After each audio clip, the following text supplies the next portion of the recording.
Hello and welcome to the Weekly Rewind presented by Attractions Magazine. I'm your host, Theron White, and this week we're starting from Monday, August 7th to Sunday, August 13th.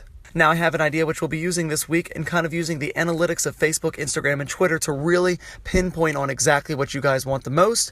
I'll be going through what was seen, what was liked the most, what was shared the most, what was favorited, retweeted, etc. to kind of see exactly on every single day what is the number one thing. So that's really what we're going to focus on is the featured thing of the day. Obviously things like D23, when we have those massive events, we can do more than one, but focusing specifically on just one thing per day on an average week. Therefore, based off that theory, the number one thing on Monday was Hong Kong Disneyland and how they're going to be replacing Buzz Lightyear with Marvel's Ant-Man. Now, how this is going to be happening, it's not like a totally new attraction. It's going to be a completely retheming. I'm sure the mechanics are all going to be re-updated along with the visuals, but the overall concept of the ride is the exact same. You still got that point and shoot at targets, going to blast things, blow things away, but instead this time it's all going to be based around Ant-Man instead of Buzz Lightyear. Now, this is going to be all brand new, coming in 2018. As I've said before, the Marvel is going to be coming in 2023. The whole entire land for Hong Kong Disneyland going to be really kind of not replacing Tomorrowland, but replacing a lot of the elements of Tomorrowland. So yeah, that is going to be one of the big updates we'll see soon. Coming next year will be the Ant-Man attraction. It's going to be replacing Buzz Lightyear. Now on Tuesday, everyone seemed very excited about two new attractions coming to Hershey Park in Hershey, Pennsylvania. Now this is going to be coming to the boardwalk section of the Hershey Water Park, and there's going to be the Breaker's Edge Water Coaster and the White Cap Racer. Now the Breaker's Edge Water Coaster is going to be the world's first hydromagnetic water coaster with flying saucer turns. It's going to be the 14th coaster, even though it's not like a roller coaster, but it is a water coaster. So it's going to be the 14th coaster to come to Hershey Park with approximately 600 guests an hour. It's going to be like one of those Bob-style rides that you see, kind of like the one that's at Volcano Bay. Everyone's going to be sitting behind each other, and you're going to launch down, go back up. I'm sure most of you understand how a water coaster works, but you can see here in the video, this looks like a really, really fun attraction. Looks like an awesome addition coming to Hershey Park. And the second one, White Cap Racer, will be the world's longest mat racer attraction. It's going to take guests 70 feet in the air as they race around each other in 6 side-by-side tunnels. Everyone is going to be doing 2 360-degree loops, so that'll be really cool. Definitely always fun to have these like racing type attractions. I know that it goes incredibly well over at Blizzard Beach. It's super popular, and it's good because you get a ton of people really fast through the ride, so you can do it again and again and again. And this being the world longest, it's going to be definitely a big selling point, I'm sure, for the Hershey Park Water Park. Now on Wednesday, we talked about the memorial lighthouse that was unveiled at the Grand Floridian Resort to honor the late Lane Thomas Graves, the little boy that was involved in the horrific accident that happened a little over a year ago at the Grand Floridian with the alligator attack. It's a horrible story about what happened to him. Came at a terrible time, the same week as the Pulse attacks, so all of Orlando was really shocked and affected for this to happen. I don't know the specifics about what happened exactly right after the attack.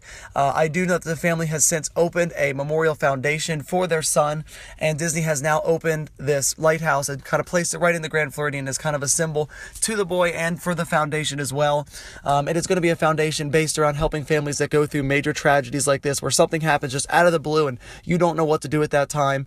So now Disney has been supporting that foundation as well as putting up this memorial here at the Grand Floridian as a constant reminder and memorial for that young boy. Now on Thursday, we talked about how Downtown Disney over in Disneyland in California is no longer going to be offering free parking.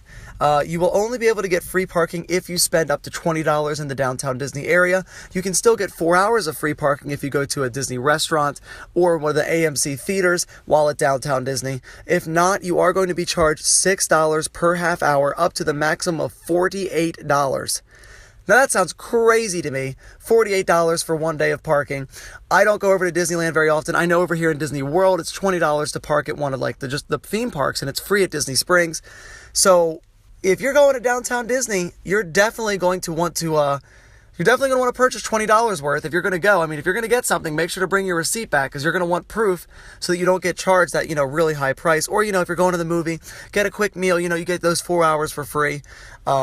So yeah, just letting you guys know, when you do go to Downtown Disney, that is going to be happening soon, beginning on August 16th. That is no longer going to be happening.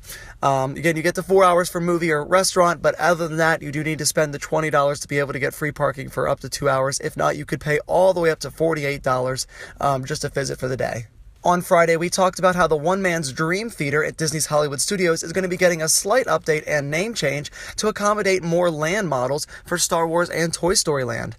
Now, it is currently around wraps. Its building is completely covered, and I know they're changing it up. It's no longer going to be called the One Man's Dream attraction. It is going to be called Walt Disney Presents. They're still going to have like the historic section in the front with like the old, props and memorabilia and everything like that. And then there's going to have, kind of talking about Epcot. You're still going to be able to meet Groot and Star-Lord, as well as having the preview theater, but it seems out they're going to be adding like a new section or converting one of the sections slightly, and they're going to be having the Star Wars Galaxy's Edge model, as well as a brand new never before seen Toy Story Land model, and we're going to have some concept art and maybe a little bit of a preview for the Mickey and Minnie's Runaway Railway attraction. So it looks like they're going to be adding a new section. I don't know exactly where, we don't know exactly how, but they said around mid-September is when it's going to happen, and even if all they were doing was just adding the Galaxy's Edge model, I would have been super stoked. So to see all of this coming, I'm very excited. I don't really care so much that they're changing the name. I know some people were like, oh no, it's going to be completely different, but it sounds like all they're really doing is changing the name to Walt Disney's Presents instead of One Man's Dream, because it really has become more of like diversified than it was more of a museum style back in the day. So I'm fine with the name change because they're still keeping a lot of the old like historic artifacts. So definitely going to be great. I'm welcoming this edition. I'm definitely welcoming all the models so we can get kind of a sneak preview of what's coming soon at Disney's Hollywood Studios.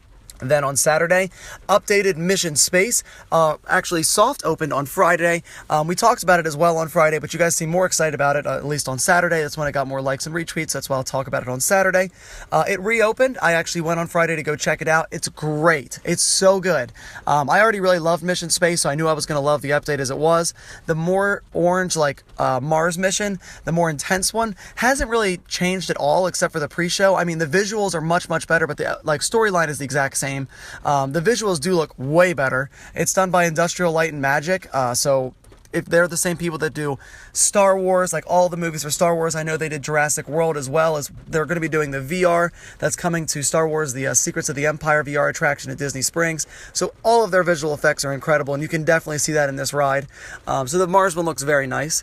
Now the green, less intense mission is actually different now. It has nothing to do with Mars. Instead, you're doing like a flyover mission around the Earth. You get to see all these amazing things from the sky, and this is where Industrial Light and Magic really kind of showed off, because the clouds and the lightning and the storms and just everything you see just looks so good. If you've never been on this attraction before, there's like G-Force Intensity on the orange mission where there's no G-Force. It's just like a simulator style for the green mission. So if you have easy motion sickness, definitely go on the green mission. It's actually my first time ever doing that, because I never wanted to do, I consider it like the more boring one because you don't get the G-Force. I had never done that one before, so it was my first time now that it's a different mission, and I can tell you I'll definitely go back just to see how beautiful it is. The pre-show is very nice. They've updated again, as I said, for both green and orange mission, updated pre-shows, and then you get to see it inside the attraction as well. The green mission totally going over the Earth. Very different. You get to see parts of China and Japan. Obviously, you're seeing Florida. Spoiler alert, that is where you're going to land. You're coming back to the Kennedy Space Center. So it's great to see that and kind of see like a hurricane from like the sky. So it looks amazing. Great job on that. I'm really glad to see this attraction. I'm excited to see what comes soon to the new restaurant as well later on. I don't know if it's next year or sometime after that, but they are going to be getting a new Mission Space restaurant as well. Lastly, today on Sunday, we had a guest editorial post by Mitchell Stein as he kind of talked about the Great Movie Ride and how that is affecting Disney's Hollywood Studios as a whole. He talked about how he felt that this has been a little bit different. You know, it's definitely going to change the overarching theme and story of the entire park. It's gone a lot less from a studio to more of being in the movies, a lot less about how the movies are made or how they can put you inside of movies, specifically those owned by Disney, any of their intellectual properties or ones specifically Disney branded, and how just he felt. You can go on and online and to Attractions Magazine, read the entire article about how he feels. And I do agree in some point. I definitely feel that Disney's Hollywood Studios has lost a lot of the studio's feel and has gone a lot more to the movie feel. I don't necessarily take it as a bad thing. I mean, the opportunity to be able to step into Toy Story, step into Mickey's like old classic cartoons, and especially step into, for me at least, to step into the Star Wars universe is going to be an incredible experience, and I cannot wait for it to come. So there would definitely be some changes coming to Hollywood Studios, but we have known that for a while. So we were expected to hear that there might be a name change at Hollywood Studios. The current rumored name is is Hollywood Adventure, so Disney's Hollywood Adventure instead of Disney's Hollywood Studios. I feel like that would definitely fit the kind of theme and story that they're going for the park a lot more, kind of speaking more of going into the movies and being one with the movies than being like watching how the movies are made. Overall, as I said, I'm very excited, but I encourage you to go online and read what he feels about that, and he has a lot to say about not just Hollywood Studios, but overall all the parks as a whole, so I encourage you again to go and check that out and kind of see his opinion on it. And that is it for this episode of The Weekly Rewind, presented by Attractions Magazine. Now, as I was just saying with Hollywood Studios and Mitchell Stein, my question for you this week: how do you feel about Disney adding intellectual properties and stuff to their parks? I know over in Disney's California Adventure, they got rid of an old-time hotel for like a Guardians of the Galaxy attraction, so it's like a sci-fi thing in an old Hollywood area. Hollywood Studios is getting rid of their movie attraction for something that's more just specifically based on Mickey Mouse, less of like the story of the park, and over at Epcot they've got the Guardians of the Galaxy attraction. So how do you feel about that? Do you feel we should stick with Walt and how he's saying we're never completed, Disneyland will never be finished, and much like that for all the parks, and we should keep innovating and changing it up? Or do you feel that taking out some of those core attractions is really kind of hurting the park's story and theme? I'd love to know your opinion, and like always, I hope you have an amazing week.